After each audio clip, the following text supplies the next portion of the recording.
aku Bella. Di sini aku bakal cerita apapun itu, apa aja di cerita si Bella.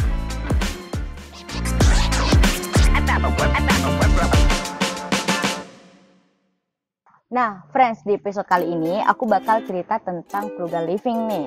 Kira-kira friends tahu nggak sih frugal living itu apa?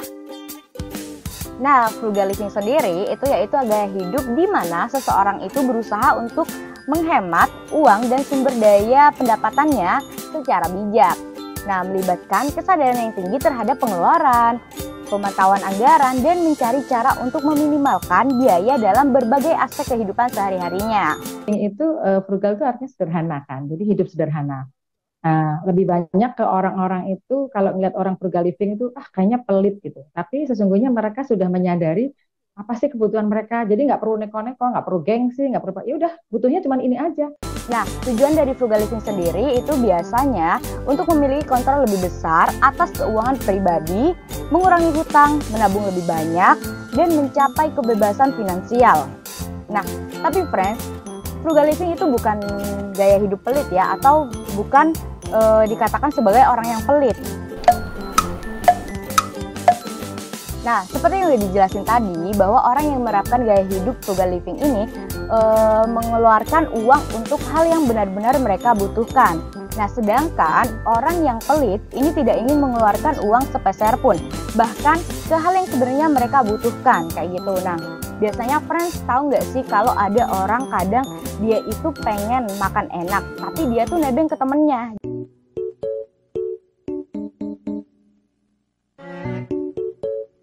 Jadi dia tuh gak pesan, tapi tuh minta punya temennya. Nah, itu bisa dikatain bahwa dia itu orang yang pelit, bukan frugal living, kayak gitu.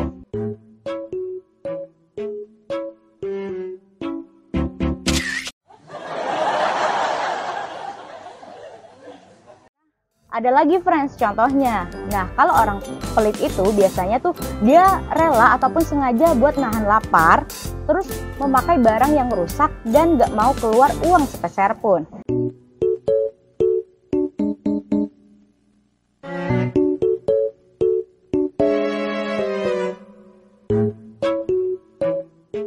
Tapi kalau orang yang nerapin frugal living, dia tuh bakal bawa bekal atau masak sendiri, lalu beli barang yang emang dia butuhin, dan dia juga masih bersedekah sama orang dan ngurangin keperluan yang mungkin dianggap dia itu bukan kebutuhan yang harus dibeli, kayak gitu. Nah, sampai sini friends paham gak sih apa yang udah aku jelasin dari awal sampai tadi yang udah aku jelasin perbedaan antara frugal living dan orang pelit?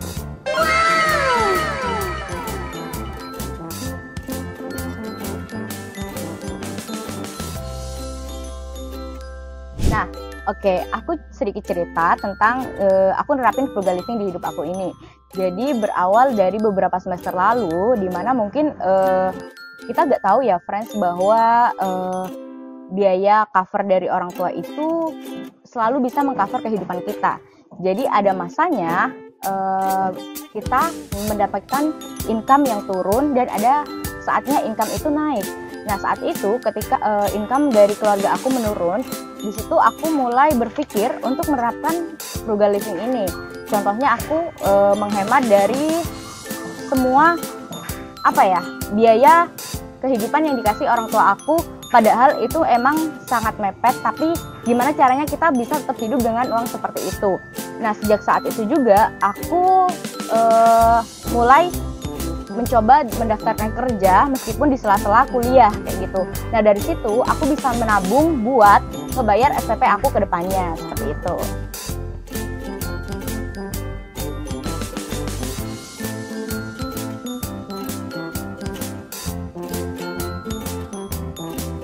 Nah, sebenarnya friends banyak banget cara buat kita nerapin frugal living di kehidupan kita. Setelah ini aku bakal kasih tips and trik gimana caranya kita nerapin frugal living di hidup kita. So, jangan kemana-mana, tetap di cerita si Bella.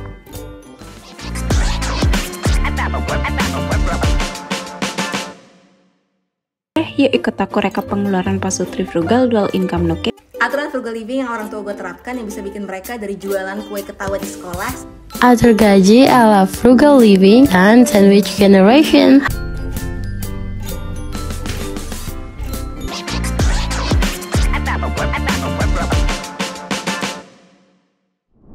balik lagi bareng aku Bella yang bakal ngebahas tips and trick ala Bella nerapin frugal living. Nah, yang pertama friends, kita bakal ngebahas tentang manajemen keuangan atau menentukan tujuan finansial kita. Jika aku selama 1 bulan hanya mendapatkan uang kiriman sebesar 1 juta, tapi di mana aku bisa nge-manage itu buat biaya hidup aku selama sebulan.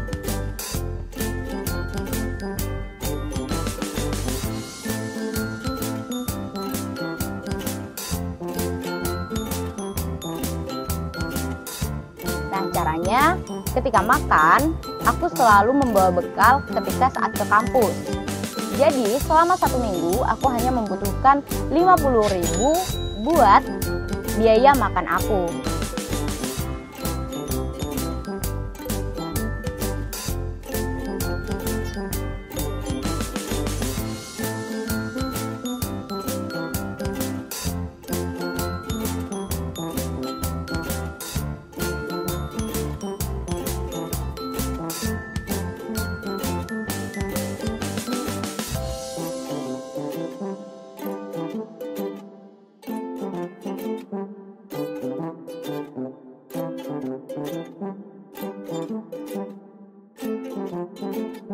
Nah kak, tapi kalau kakak banyak kegiatan nggak sempet masak, gimana sih caranya? Nah jadi caranya ketika aku nggak sempet masak atau makan, aku nggak bakal over budget di atas 25.000 dalam sehari buat makan. Jadi maksimal pengeluaran makan aku selama sehari itu sebesar 25.000. Jadi selama seminggu tidak boleh lebih dari 100.000 untuk biaya makan. Seperti itu friends. Lalu yang kedua, transportasi. Karena di sini aku ada motor, jadi aku harus juga mengalokasikan uang aku terhadap transportasi, di mana selama 1 minggu aku hanya menjatahkan untuk transportasi sebesar 20.000 saja, tidak boleh lebih dari itu. Ketika aku sudah menghabiskan 20.000 untuk transportasi, cara lain agar aku hemat buat transportasi aku yaitu dengan cara berjalan kaki ke kampus ataupun naik kendaraan umum yang bisa dibilang itu hemat ataupun murah kayak gitu.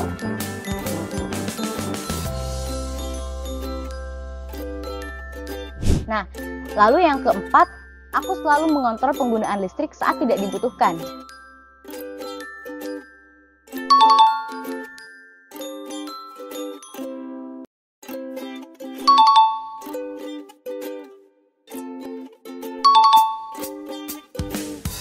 Jadi selama di kos, aku selalu meminimalisir pengeluaran listrik.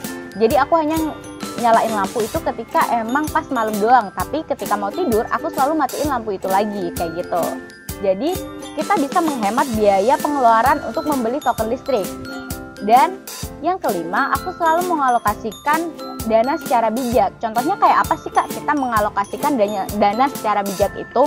Nah, cara kita mengalokasikan dana secara bijak, ketika aku punya baju, nah tapi dirasa baju itu masih bagus dan jarang dipakai, itu akan aku thrifting ataupun aku jual di Barkas.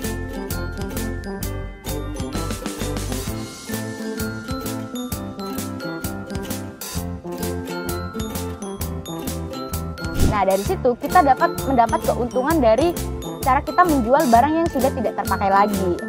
Nah yang keenam, mengalokasikan biaya liburan seminimalisir mungkin. Contohnya aku hanya menjatah selama 1 minggu itu 100.000 untuk biaya self reward.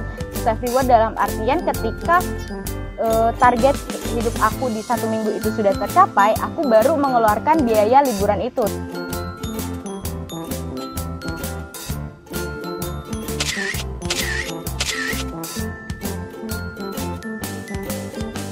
Tapi ketika nggak ada pencapaian di seminggu itu, aku nggak bakal ngeluarin dana buat biaya liburan, seperti itu. Yang ketujuh, aku juga ada biaya tidak terduga. Jadi dari uang 1 juta itu, aku alokasikan 100.000 untuk biaya tidak terduga. Jadi 100.000 itu nggak aku apa-apain friends. Agar suatu ketika ada sesuatu yang tidak terduga dan harus dibayar, aku bisa ngambil dari dana tersebut. Lalu yang ke-8, pembelian barang branded tapi tahan lama. Nah, orang yang hidup frugal living lebih memilih barang yang emang kualitasnya bagus tapi tahan lama. Jadi sekali beli tapi bisa buat beberapa jangka waktu tahun seperti itu.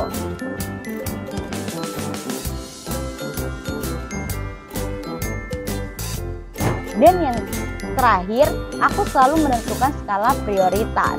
Nah, menentukan skala prioritas itu kita bisa memilih bahwa ini butuh atau enggak. Kadang orang sekarang itu lebih mementingkan keinginan daripada kebutuhan kayak gitu.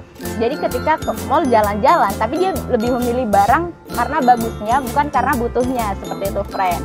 Dan mungkin sebenarnya hal yang sangat menyita keuangan orang itu ketika dia selalu nurutin gaya hidup berpakaian yang mengikuti tren.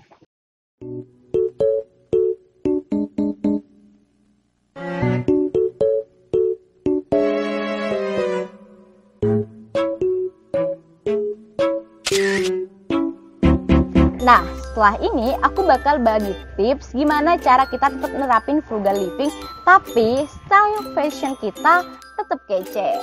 Stay tune terus bersama Cerita Si Bella.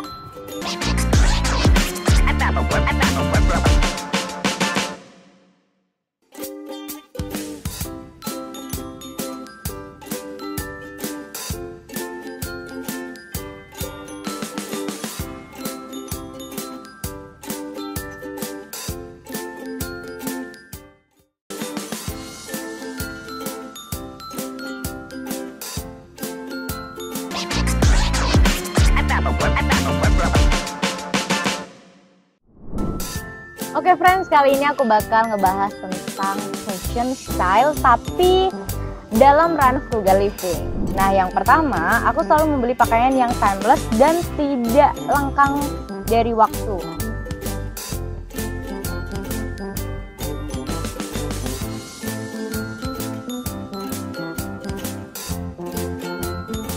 Maksudnya membeli pakaian itu bukan ikut tren. Maksudnya kan sekarang tuh ada zamannya kayak lagi pakai sepatu boots atau dan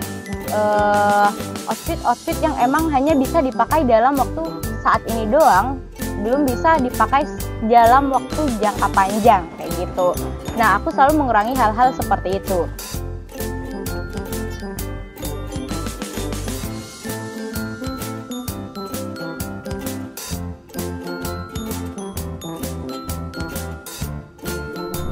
Lalu yang kedua ada beli dengan warna earth tone ataupun monokrom. Jadi warna earth tone ini dan warna monokrom ini bisa dibilang warna yang netral. Jadi ketika kita ada acara atau ada kegiatan apapun itu, warna baju itu bisa tetap masuk di dalam acara ataupun kegiatan apapun kayak gitu.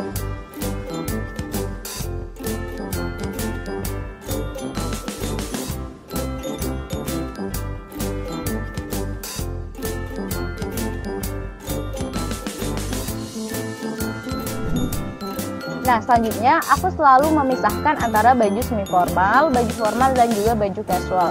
Nah, untuk baju formal sendiri biasanya aku membeli blazer dan juga celana kain. Dan untuk baju semi formal itu aku bisa gunakan seperti yang aku pakai sekarang, yaitu ada knit dan juga kemeja. Dimana knit ini bisa dipakai buat kemeja-kemeja yang lain karena warnanya yaitu warna hitam seperti itu.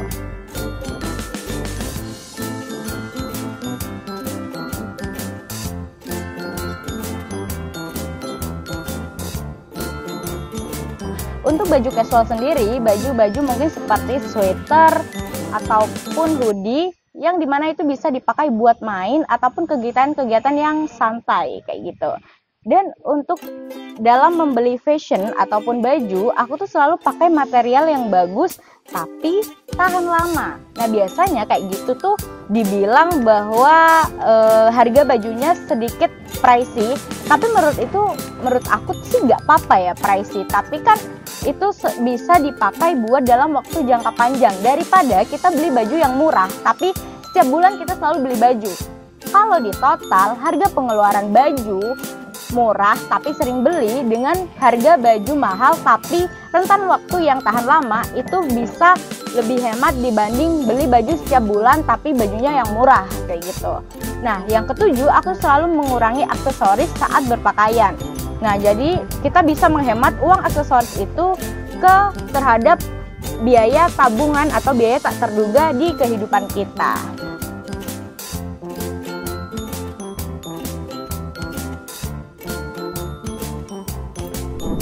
Nah, mungkin friends itu aja tips and trick fashion dalam frugal living ala Bella. Nah, sampai sini aja mungkin cerita si Bella hari ini. Semoga bermanfaat bagi friends di rumah yang lagi nonton. Tapi kepoin terus cerita si Bella di episode-episode selanjutnya. Sekian dari aku and see you, bye-bye. Special tips from Bella. Masak bersama Bella.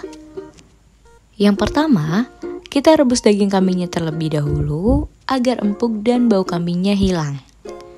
Lalu yang kedua, kita cuci beras. Nah, kalau nyuci beras itu harus bersih ya friends, sampai benar-benar bersih agar berasnya enak dan pulen. Lalu yang ketiga, siapkan bahan-bahan. Nah, di sini agar awet, bahan masakanku selalu kusimpan di dalam box. Nah, kita potong batang cabai agar cabai tersebut awet lalu siap dimasukkan ke dalam kulkas. Untuk selanjutnya, kita siapkan beberapa bahan untuk membuat gulai. Nah, untuk setengah kilo daging kambing, di sini kita membutuhkan sebanyak 5 siung bawang merah dan putih, 2 siung daun bawang, 1 saset santan instan, 1 saset bumbu instan gulai, garam dan penyedap secukupnya, dan jangan lupa tambahkan serai. Lalu, kita goreng tempe terlebih dahulu. Nah, di sini aku mau buat tempe tepung, friends. Iris tempenya. Jadi, kita siapkan tepung, lalu tambahkan air, dan tambahkan sedikit daun bawang, lalu kita goreng. Nah, tunggu sampai agak kecoklatan, kita angkat tempenya dan itu tandanya udah matang ya friends.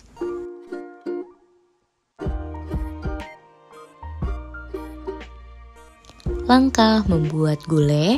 Yang pertama, kita tumis dulu bawang merah dan bawang putih yang udah dihaluskan. Setelah itu tambahkan 1 saset bumbu gulai. Dan kita tambahkan juga 1 saset santan instan. Dan selanjutnya tambahkan air. Kita aduk sampai semuanya tercampur rata. Nah, baru kita masukkan daging tadi yang sudah kita rebus.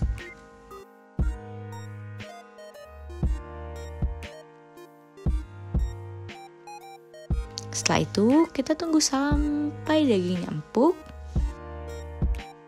Tambahkan semua kondimen, daun bawang dan juga bawang goreng. Kita aduk lagi dan tada! Gulainya udah matang.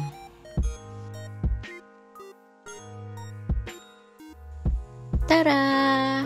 Semuanya udah siap disajikan. Ada nasi putih, gulai dan juga tempe yang tadi udah kita goreng. Nah, sekarang siap kita makan friends. Jangan lupa recook resepnya ya.